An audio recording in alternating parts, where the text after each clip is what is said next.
आज हम लोग पढ़ेंगे इक्वेशन का थर्ड पार्ट, जो कि gross profit by equation method है, यानी समीकरण विधि द्वारा सकल लाभ की गणना करना।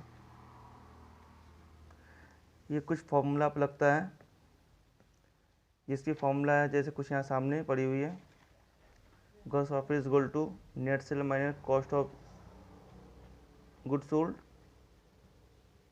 Gross profit is equal to cost of goods sold minus net sale. ये सारे फॉर्मूला है, इस पर हम कुछ आज क्वेश्चन लगाएंगे और समझेंगे ये कैसे रखते हैं। ठीक, ग्रॉस प्रॉफिट में GP, cost of goods sold यानी COGS, ये सब कैसे निकलते हैं, कौन सा फॉर्मूला लगता है और कैसे इसको अप्लाई करते हैं। चलिए आगे बढ़ते हैं। आगे बढ़ने से पहले कुछ फॉर्मूला पे हम थोड़ा ध्यान देते हैं। जैसे gross profit is equal to net sale minus cost of goods sold. इसी तरीके से जब हम लोग नेट सेल की बात करेंगे, जब नेट सेल की बात करेंगे तो इसका मतलब होता है सेल माइनस सेल्स रिटर्न। ठीक है, इसी तरीके से अगर हम लोग नेट परचेज की बात करेंगे,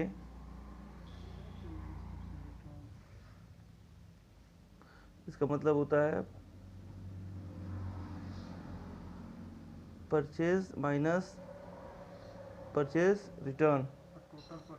ठीक है, अगर टोटल सेल हो या टोटल परचेज हो, जैसे जब मान लीजिए हम टोटल सेल की बात कर रहे हैं, टोटल सेल की बात करते हैं, तो इक्वल टू ये क्या होगा, क्रेडिट सेल होगा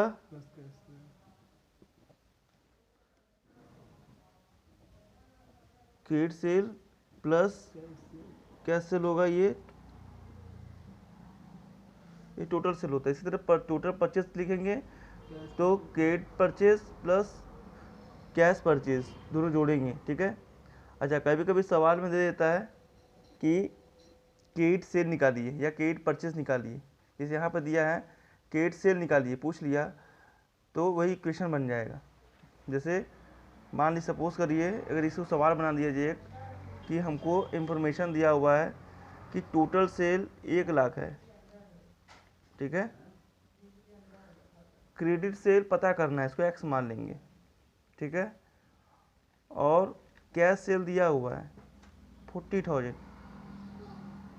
ठीक है, अगर ये दिया हुआ कैश सेल दिया हुआ है, क्रेडिट सेल नहीं दिया हुआ है और टोटल सेल दिया हुआ है क्वेश्चन में, और क्रेडिट सेल पूछ रहा है, तो कैसे पता करेंगे। तो ये क्वेश्चन में रख दिए हम।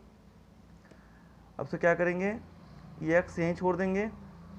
तो कैसे बनेगा, अगर आप क्लास 8 में 9 में 7 में समीकरण पढ़े होंगे तो आपको पता होगा। तो क्या करेंगे, ये एक्स यहीं छोड़ देंगे इक्वल टू, ये 40,000 को ये प्लस में है जो इधर इधर आ जाएगा तो माइनस में हो जाएगा। ये 10,000 यहाँ उतारेंगे, 1 लाख सॉरी 1 लाख उतार दिए, और इधर आएगा तो माइनस में हो जाएगा 40,000। ठीक, इधर आ गया तो माइनस में आ गया, तो अब ये माइनस हो जाएगा तो क्या आ जाएगा, एक्स इक्वल टू 60,000। ये माइनस में 1 लाख में से चलिए माइनस कर देंगे।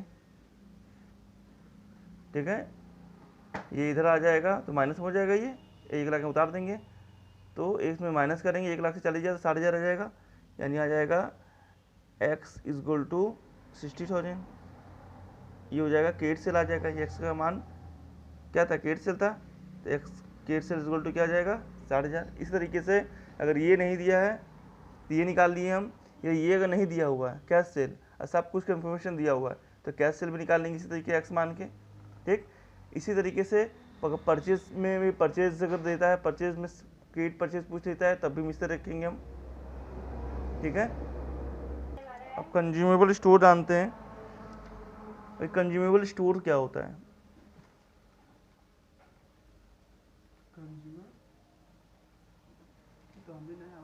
कंज्यूमेबल स्टोर ये क्या होता है, कंज्यूमर स्टोर क्या होता है, देखिए इसमें कंज्यूमेबल स्टोर्स, देखिए कंज्यूमर स्टोर होता है ये क्या होता है, जैसे कि जब किसी फैक्ट्री में मशीन को चलाने के लिए ग्रीस, मोबिल, ठीक है, थोड़ा मोटा कपड़े वपड़े पोंछने ओछने के लिए जो यूज होते हैं वो कंज्यूमर स्टोर में आते हैं। ठीक, मशीन चलाने के छोटे मोटे थोड़ा बहुत तेल लगते हैं उसमें, वही कंज्यूमर स्टोर में आते हैं। तो कंज्यूमर स्टोर का फॉर्मूला क्या होता है, ओपनिंग बैलेंस, मतलब कंज्यूमर स्टोर खरीद के लाएँ हम, उसमें तेल ग्रीस जो होता है सब खरीद के लाएँ, उसका ओपनिंग बैलेंस प्लस जो उस साल जिस साल काम हो रहा है उस साल ड्यूरिंग द ईयर उस साल परचेज़ किए हैं वो सब जोड़ के, क्लोजिंग स्टॉक उसका जो क्लोजिंग स्टॉक जो होता है उसको माइनस कर देंगे, यानी ओपनिंग बैलेंस परचेज प्लस करके क्लोजिंग को माइनस कर देंगे, तो आ जाएगा कंज्यूमेबल स्टोर। ठीक है, कंज्यूमर स्टोर को बोलते हैं मशीन में जो ग्रीस ऑयल जो लगता है वही चीज़ है, हर फैक्ट्री वाले इकट्ठा करके रखते हैं कि कभी भी काम आएगा। तो पिछले साल का बचा हुआ इस साल आया तो क्लोजिंग ओपनिंग बैलेंस, इस साल जो खरीदे हैं ग्रीस तेल जो भी परचेज किए इस साल वो प्लस कर लेंगे, अब क्लोजिंग लास्ट में जो बच गया वो माइनस कर लेंगे, आ जाएगा हमारा कंज्यूमर स्टोर आ जाएगा। ठीक है, देखिए एक होता है एडजस्टेड परचेज होता है। एडजस्टेड परचेज अगर सवाल में दिया हुआ है, जब फाइनल अकाउंट के सवाल आप लगाएंगे, ठीक है, ये जो चैप्टर पढ़ा रहे हैं हमें फाइनली अकाउंट से संबंधित है, तो ये समीकरण के रूप में है, तो ये समीकरण के साथ ही हम बता रहे हैं। जब फाइनल अकाउंट पढ़ाएंगे तो फाइनल अकाउंट डायरेक्ट पढ़ाएंगे, इसको नहीं बताना पड़ेगा।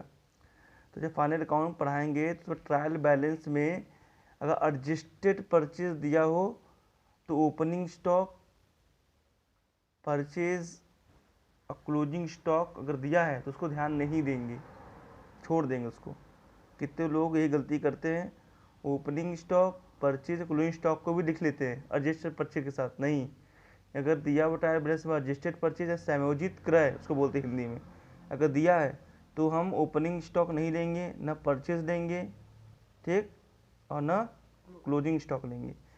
तो एडजस्टेड परचेज अगर उसका फॉर्मूला भी होता है opening stock plus net purchase, net purchase मतलब परचेज में से परचेज आइटम माइनस निकालते हैं, जो घटा देते हैं वही नेट परचेज, और माइनस कर देंगे क्लोजिंग स्टॉक। ठीक, यानी purchase stock plus net purchase और माइनस क्लोजिंग स्टॉक करेंगे तो एडजस्टेड परचेज आ जाता है। ठीक है, फिर आगे करते हैं। क्वेश्चन में कभी कभी क्या देता है कि नेट परचेज निकालिए, ठीक है, तो नेट परचेज निकालने के लिए एडजस्टेड परचेज दे दिया होता है, तो क्या करेंगे, तो सारा इन्फॉर्मेशन दिया होगा, ओपनिंग स्टॉक, ठीक है, क्लोजिंग स्टॉक, नेट परचेज, सारे इन्फॉर्मेशन दिया रहेगा। अब बोल देगा कि नेट परचेज निकालिए, तो कैसे निकालेंगे नेट परचेज, कुछ नहीं करना है, एडजस्टेड परचेज लिख के उसमें जो जिसे प्लस हो रहा है उसको माइनस कर देंगे, यानी जैसे ओपनिंग स्टॉक प्लस हो रहा है तो उसमें से माइनस कर देंगे, नेट परचेज प्लस हो रहा है उसको माइनस कर देंगे, और क्लोजिंग स्टॉक माइनस हो रहा है उसको प्लस कर देंगे उसी में परचेज एडजस्ट में, तो अंतिम में जो आएगा वो नेट परचेज होगा। ठीक है, एक बार फिर से बोल देते हैं, एडजस्टेड परचेज दिया है, बाकी सारा मटेरियल दिया, वो opening stock, net purchase, closing stock सब दिया हुआ है, तो अब बोल दिया कि नेट परचेस निकालिए, कैलकुलेशन करिए नेट परचेस का। तो क्या करेंगे, पहले एडजस्ट परचेज लिखेंगे, उसमें जितना भी जोड़ने वाला आइटम है ओपनिंग स्टॉक, नेट परचेस, उसको माइनस कर देंगे उसमें से, ठीक, और जो क्लोजिंग स्टॉक है जो माइनस किया गया है उसको प्लस कर देंगे, तो नेट परचेज आ जाएगा। अब हम बताते हैं एक्सपेंस। एक्सपेंस दो प्रकार के होते हैं, अगर आप फाइनल अकाउंट पढ़ेंगे तो इसकी ज़रूरत पड़ेगी। ये दो प्रकार के होते हैं, एक होता है डायरेक्ट एक्सपेंस, एक होता है इनडायरेक्ट एक्सपेंस। हिंदी में बोलते हैं डायरेक्ट एक्सपेंस को प्रत्यक्ष व्यय, इनडायरेक्ट एक्सपेंस को बोलते हैं अप्रत्यक्ष व्यय। ठीक है, ये क्या होता है, इसमें क्या होता है कि डायरेक्ट एक्सपेंस उसको बोलते हैं जो हमको कोई सामान खरीदने में जो खर्च होता है, बेचने में नहीं, खरीदने में, या फैक्ट्री में जो खर्च होता है, जो फैक्ट्री के अंदर सामान बनाने में खर्च होता है, ठीक है, उसको डायरेक्ट एक्सपेंस बोलते हैं। ठीक है, और जो ऑफिस में खर्च होता है, ठीक है, ऑफिस में जो खर्च होता है उसको इनडायरेक्ट एक्सपेंस बोलते हैं। या सेल के मार्फत जो खर्च होता है, जो बेचते हैं माल, उसको बेचने में जो पैसा खर्च होता है उसको इनडायरेक्ट एक्सपेंस बोलते हैं। जैसे कुछ एग्जाम्पल बताते हैं, जैसे अगर कारखाने में काम करने वाले को हम क्या देते हैं, मजदूरी देते हैं, बेसिक पे वेजेस देते हैं, वेजेस की डायरेक्ट है, ठीक है। अगर ये बोले सैलरी देते हैं, सैलरी ऑफिस से मिलता है, तो सैलरी कहाँ चला जाएगा, इनडायरेक्ट में, ठीक है। इसी तरीके से अगर फ्यूल है, फ्यूल मतलब गैस तेल जो होता है, पेट्रोल तो भरते हैं, जो फ्यूल ईंधन, जो कि हिंदी में ईंधन बोलते हैं, फ्यूल। तो फ्यूल क्या है, ये फैक्ट्री में होता है, ऑफिस नहीं लगता, तो क्या बोलेंगे, डायरेक्ट जाएगा, ठीक। इलेक्ट्रिसिटी, अगर इलेक्ट्रिसिटी बोल दिया फैक्ट्री इलेक्ट्रिसिटी, तो फैक्ट्री में आएगा क्योंकि फैक्ट्री में यूज हुआ है इलेक्ट्रिसिटी वो। लेकिन बोल दिया ऑफिस इलेक्ट्रिसिटी, तो ऑफिस में जाएगा।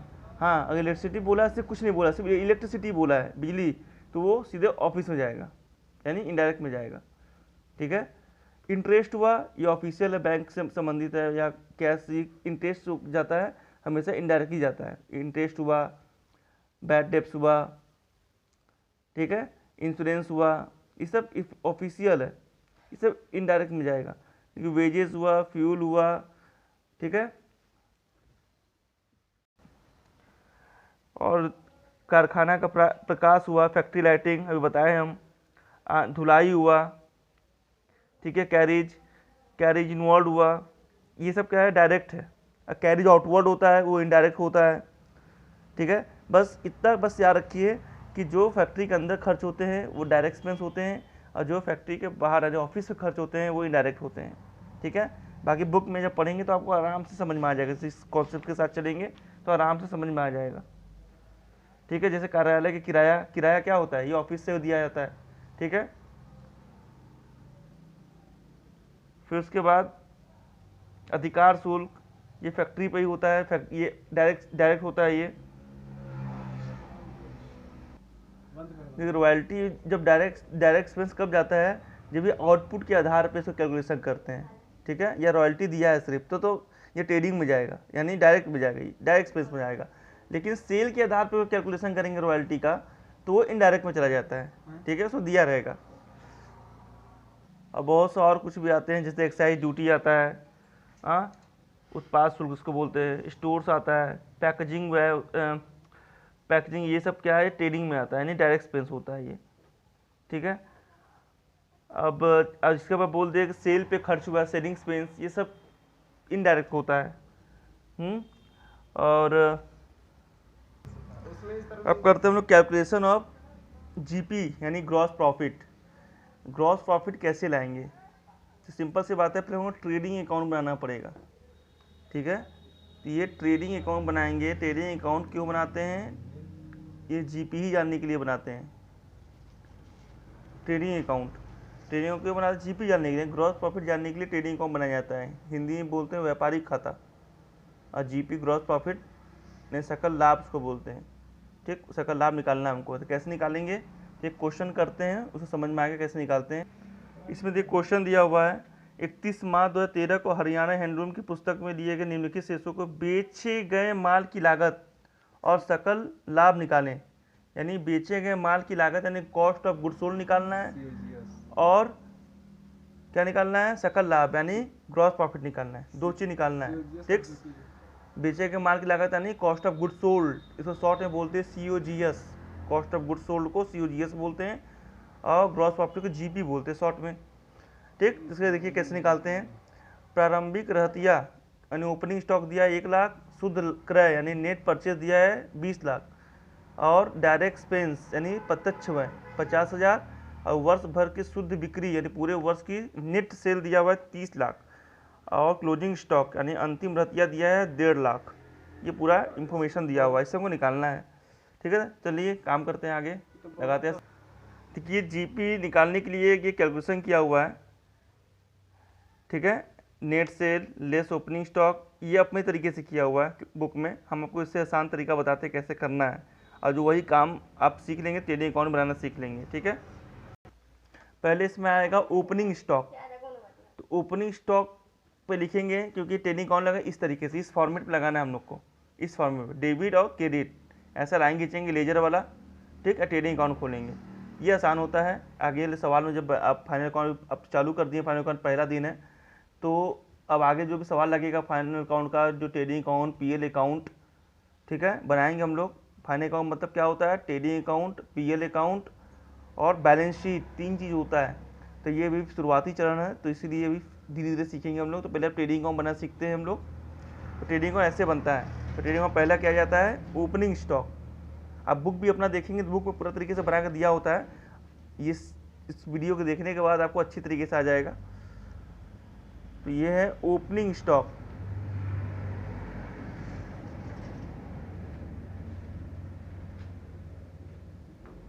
तो ओपनिंग स्टॉक कितना दिया हुआ है, इसमें ओपनिंग स्टॉक दिया हुआ है 1 लाख। आगे परचेज, तो इसमें डायरेक्ट नेट परचेज दे दिया हुआ है। अगर परचेज दिया होता तो रिटर्न माइनस करता तब नेट परचेज आता, लेकिन इसमें डायरेक्ट नेट परचेज दे दिया है। तो नेट परचेज जो है ये दिया हुआ है 20 लाख। तो लिखेंगे 20 लाख,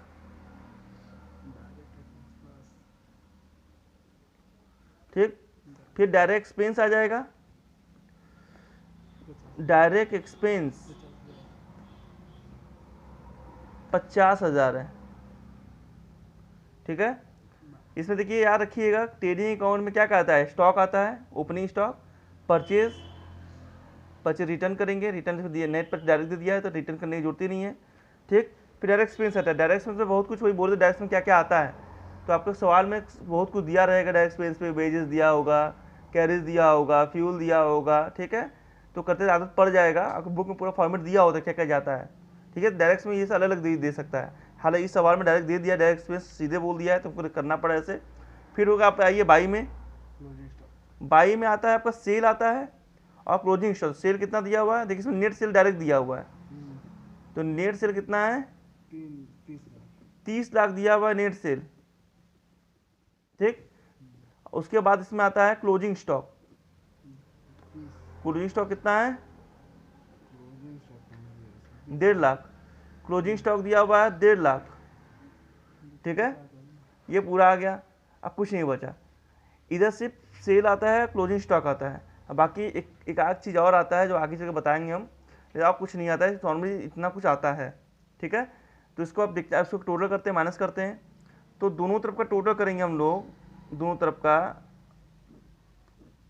जो कितना आएगा, इधर का टोटल कितना आएगा, मान लीजिए इधर का आएगा 30 लाख, ये 31,50,000 आ जाएगा इधर का, इधर 50,000। और इधर का टोटल कितना आएगा, 1 लाख, 21,50,000 आ जाएगा, ठीक है। तो इधर का है 21,50,000, ये रफली कर रहे हैं हम काम अभी। और इधर का आया है 31,50,000 आया है, ठीक है।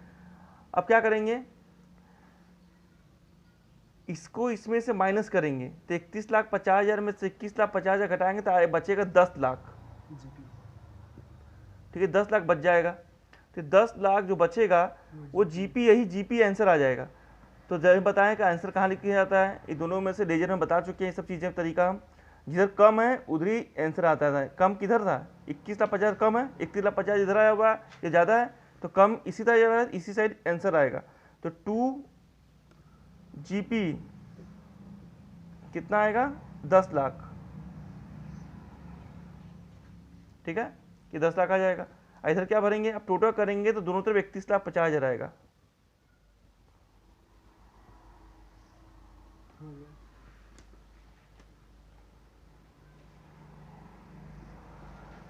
ठीक है। इस तरीके से लेजर में सब बता चुकी है, लेजर में करते हुए सब इसी तरीका। तो ठीक है, जिधर ज़्यादा आता है दोनों पर उतार लेते हैं, अगर कम आता है तो घटा देते हैं, घटाने का वो आंसर आ जाता है। अगर ऐसे नहीं समझ में आता तो जैसा भी किए हम, दोनों तरफ टोटल किए, फिर माइनस की इतना आया, जिधर कम आता है उधर ही आंसर आता है, सीधा लिख दिए, फिर टोटल के दोनों बराबर आ जाता है, ठीक। ये हो गया जीपी आपको निकल गया, ठीक है, जीपी निकालने तरीका। अब सिंपल वे में भी कर सकते हैं, पूरा एक तरफ जोड़ने वाला आइटम लिख लीजिए, closing stock plus opening stock plus purchase plus direct expense plus कर लीजिए, और माइनस होना चाहिए एक तरफ, क्योंकि उसी में लिख लीजिए minus cell minus closing stock करके इक्वल टू आ जाएगा जीपी, ऐसे भी आ सकता है। ठीक, अब इसमें एक चीज़ और निकालना हमको है, COGS यानी कॉस्ट ऑफ गुड्स सोल्ड निकालना है। तो कैसे निकलेगा? कॉस्ट ऑफ गुड्स सोल्ड का फॉर्मूला क्या होता है? चलिए जाने हम लोग कॉस्ट ऑफ गुड्स सोल्ड का फॉर्मूला। देखिए COGS हमको निकालना है, आप जीपी तो निकाल दिए हम, अब COGS कैसे निकालेंगे? Cost of goods sold COGS equal to क्या होता है? Sale minus GP. ठीक है, सेल माइनस जीपी। सेल कितना था? 30 लाख, 30 लाख था। अब माइनस जीपी कितना था? 10 लाख, 10 लाख हो गया। 30 लाख में से 10 लाख हटा दीजिए, आ जाएगा आपका COGS कितना आ जाएगा? 20 लाख। ठीक है, ये आ जाएगा COGS 20 लाख। ठीक है, यानी COGS का फॉर्मूला याद रखिए, सेल माइनस जीपी, ये COGS का फॉर्मूला है। अब जिसे कि हम COGS का फॉर्मूला जो लिखे थे, हम COGS का फॉर्मूला लिखे थे हम सेल माइनस जीपी, ये लिखे थे हम। ठीक, यहाँ COGS आ जाएगा। इसी तरीके से अगर कारण क्वेश्चन में दिया हुआ है कि जीपी निकालिए और COGS दिया हुआ है, सेल दिया हुआ है, तो कैसे निकालेंगे? इसको एक्स मान लीजिए, जैसे इसमें दिया हुआ COGS मान लीजिए 1 लाख, ठीक है, और सेल दिया हुआ है 5 लाख, और माइनस एक्स मान लिए, ये जीपी एक्स मान लिए हम। अब हमको जीपी निकालना, जीपी नहीं पता हमको, तो कैसे निकालेंगे? तो कुछ नहीं करना है, माइनस में एक्स है तो उसको प्लस बनाएंगे, तो इसको उधर फेंकेंगे, तो उधर ले जाएंगे तो एक्स इधर आ जाएगा, और इस 1 लाख को इधर ले जाएंगे, तो इक्वल टू ये 5 लाख तो पहले से यहाँ पड़ा हुआ है। ठीक है, तो क्या करेंगे? 1 लाख इधर ले आएंगे आप, तो 1 लाख इधर आएगा, तो ये क्या है? प्लस में है, ये इधर आएगा तो क्या हो जाएगा? माइनस में। ठीक है, ये एक्स इधर ले आए, ये माइनस में था, ये प्लस में हो गया। एक्स माइनस में था ना, अभी क्या हो जाएगा? एक्स प्लस में हो जाएगा, कि इक्वल टू किधर आ गया। ठीक, ये 5 नहीं छोड़ दिए हम, और 1 लाख इधर फेंकें तो ये प्लस में था, माइनस में हो गया, तो यानी एक्स इक्वल टू कितना आ जाएगा? 4 लाख। ये आ गया तुम्हारा, ये आ गया क्या? ये आ गया आपका 4 लाख जीपी आ गया। ठीक है, इसी तरीके से अगर मान लीजिए सेल पता करना हो, और COGS दिया हुआ है, जीपी दिया हुआ है, इसी तरीके रखिए, एक्स मान लीजिए इसको, अगर आपको समीकरण आता है तो आप आराम से कर लेंगे। ठीक है, ये समझ में आ गया? मतलब ये सेल है, जीपी है, 1 लाख इधर, ये COGS cost of goods sold था, और ये 5 लाख था। फिर क्या किया हम? माइनस एक्स है, माइनस एक्स इस तरफ ले जाएंगे तो प्लस हो जाएगा, प्लस यानी एक्स हो जाएगा, ये प्लस छिपा रहता है, और 5 लाख यहीं कहीं रह जाएगा, और ये 1 लाख को इस तरफ ले आएंगे तो ये प्लस है, तो ये माइनस में हो जाएगा, ये आ जाएगा 4 लाख। इसी तरह कुछ भी सेल को पूछेगा, सेल को एक्स मान लीजिए, सब इंफॉर्मेशन दिया होगा, COGS और जीपी उतारिए, आ जाएगा ये। ठीक है, अब एक होता है जीपी परसेंटेज में जानना। ठीक है, अगर जीपी परसेंटेज में जानना हो तो कैसे जानेंगे? कुछ नहीं, इसका फॉर्मूला होता है, क्या होता है इसका फॉर्मूला? जीपी का फॉर्मूला होता है जीपी बाई सेल इंटू 100, ये फॉर्मूला होता है। ठीक है, जैसे मान लीजिए जीपी आपका दिया हुआ है 50,000, ठीक है, आपका सेल है, मान लीजिए सेल आपका है 5 लाख, ठीक है, यानी जीपी आपका है 50,000 और सेल आपका क्या है?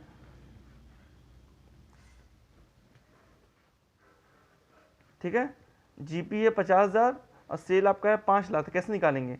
तो जीपी लिखेंगे 50,000 और बटे में सेल, कितना सेल आपका है? 5 लाख इंटू 100। ठीक है, तो उसको बस सॉल्व करिए, 2 जीरो से 2 जीरो गया, 3 जीरो से 3 जीरो गया, यानी कितना आ गया आपका? 10%। 5 कट जाएगा तो आ जाएगा आपका ये 10% आ जाएगा, यानी 10% आपका जीपी है। एकदम ईजी है। अभी हम आपको सिर्फ कैलकुलेशन बता रहे हैं कैसे किया जाता है, इस कैसे निकाला जाता है। अभी जीपी सीखें, COGS बताया कैसे होता है, अभी ये और आगे बताएंगे। कभी भी क्वेश्चन में क्या देता है कि सेल दे देगा और बोलेगा जीपी 25%, 10%, ऐसे बोल देगा। जैसे सेल दे दिया, मान लीजिए सेल दे देगा आपको 1,00,000, ठीक है। अब बोल दिया आगे कि जीपी, आपका जो जीपी है वो सिर्फ 10% है, ठीक है। तो कैसे निकालेंगे, सेल दे दिया है और जीपी 10% बोल रहा है, तो कुछ नहीं करना है, सेल का 10% निकाल दीजिए बस। यानी 1,00,000 का 10%, तो कितना आएगा 10,000, ये आ जाएगा आपका जीपी, यानी इतना मैंने कमाया, ग्रॉस प्रॉफिट, ठीक है। ये एकदम इजी था। क्वेश्चन में आता है कि सेल दे देगा कुछ भी अमाउंट, जैसे 1,00,000 हम मान लिए सेल दे दिया है, और जीपी बोल देगा 10%, 25%, ठीक, 25% बोल देगा, निकालिए। तो सीधे बस जो सेल दिया उसका परसेंट निकाल दें, जितना परसेंट दिया हुआ है आ जाएगा आपका। इसे ये निकालें हम अभी। देखिए क्वेश्चन ये आता है ऐसा, परचेज दिया हुआ है 5,00,000, परचेज रिटर्न दिया हुआ है 20,000, डायरेक्ट एक्सपेंस दिया हुआ है 10,000, और सेल दिया हुआ है 3.5 लाख, जो कि 2/3 सिर्फ है। ये पूरा सेल नहीं है, 2/3 है। और इसमें हमको निकालने के लिए बोल दिया हुआ है, कैलकुलेशन करना है। क्या है, हमको कैलकुलेशन करना है जीपी, ठीक है। ये हमको जीपी निकालना है, कैसे निकलेगा अभी जानना है। चलिए करते हैं क्वेश्चन कैसे होता है ये। तो पहले हम क्या करते हैं, पहले हम लोग रखते हैं फॉर्मूला पर, जिससे हम लोग अभी जानने के लिए क्या करते थे, एक तरफ 2 में ओपनिंग स्टॉक, परचेज सब लिखते थे, प्लस करते थे, एक तरफ सेल, क्लोजिंग स्टॉक माइनस करते थे। तो ऐसे भी कर सकते हैं, सीधे प्लस एक तरफ लिखते हैं, उसमें माइनस करके फिर सेल, क्लोजिंग स्टॉक लिख सकते हैं। इसमें जो इन्फॉर्मेशन दिया वही लिखेंगे, ओपनिंग स्टॉक दिया नहीं है तो इसमें डायरेक्टली फिर परचेज लिखते हैं। तो उसमें जब परचेज दिया हुआ तो कितना लिखेंगे परचेज पे, 5,00,000, ठीक है। फिर क्या दिया हुआ है, प्लस,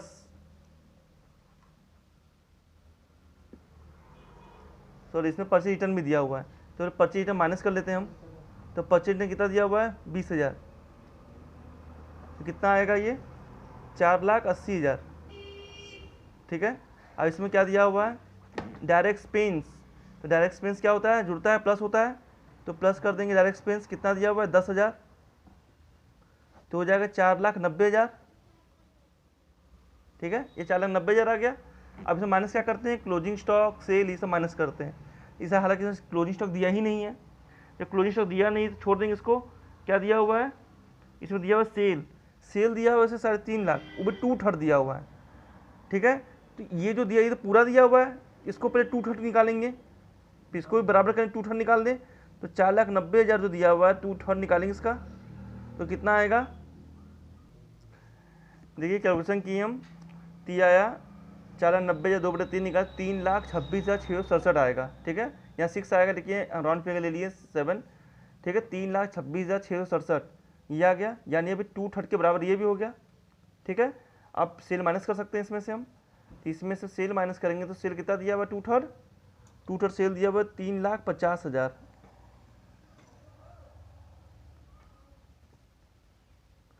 तो कितना आएगा, ठीक है। ये माइनस की हम लोग, शायद माइनस में 23,333 इतना आ रहा है। ये माइनस में आया हुआ, ये यानी जो हमको जीपी निकालना नहीं, ग्रॉस प्रॉफिट निकालना था वो नहीं आया, ये ग्रॉस लॉस आ गया, जीएल आ गया, ठीक है। ये जीएल आ गया, ग्रॉस लॉस आ गया ये, ठीक, इसलिए माइनस आया है। अगर ये प्लस में आता तो ग्रॉस प्रॉफिट आता, ठीक है। इसमें क्या किए हम, परचेज दिया 50,000, परचेज रिटर्न दिया 20,000, डायरेक्ट एक्सपेंस 10,000, और सेल दिया है जो 2/3 है सिर्फ 3,50,000। तो क्या किए हम, जो ट्रेडिंग अकाउंट बनाते हैं उसी तरीके से ओपनिंग स्टॉक परचेज से प्लस करते जो, तो 50,000 दिए और माइनस कर दिए परचेज रिटर्न, आगे 4,80,000, डायरेक्ट एक्सपेंस प्लस कर दिए, तो 4,90,000। उसको जो सेल जब दिया है 2/3, तो उसको बराबर करना पड़ेगा हमको, तो 2/3 निकालें, 3,26,667, ठीक। इसमें सब सेल माइनस कर सकते हैं क्योंकि बराबर हो गया, ये बराबर किए माइनस किए 3,50,000 इसको इसमें से, तो आया माइनस में 23,333 रुपये माइनस में है, यानी ये ग्रॉस प्रॉफिट नहीं है, ये ग्रॉस लॉस आ गया। ठीक है, इस तरह आगे सवाल और आएगा, अब बताएंगे हम इस वीडियो में। आज के लिए इतना ही। ठीक है, शेयर करिए, लाइक करिए, अपने दोस्तों में शेयर करिए।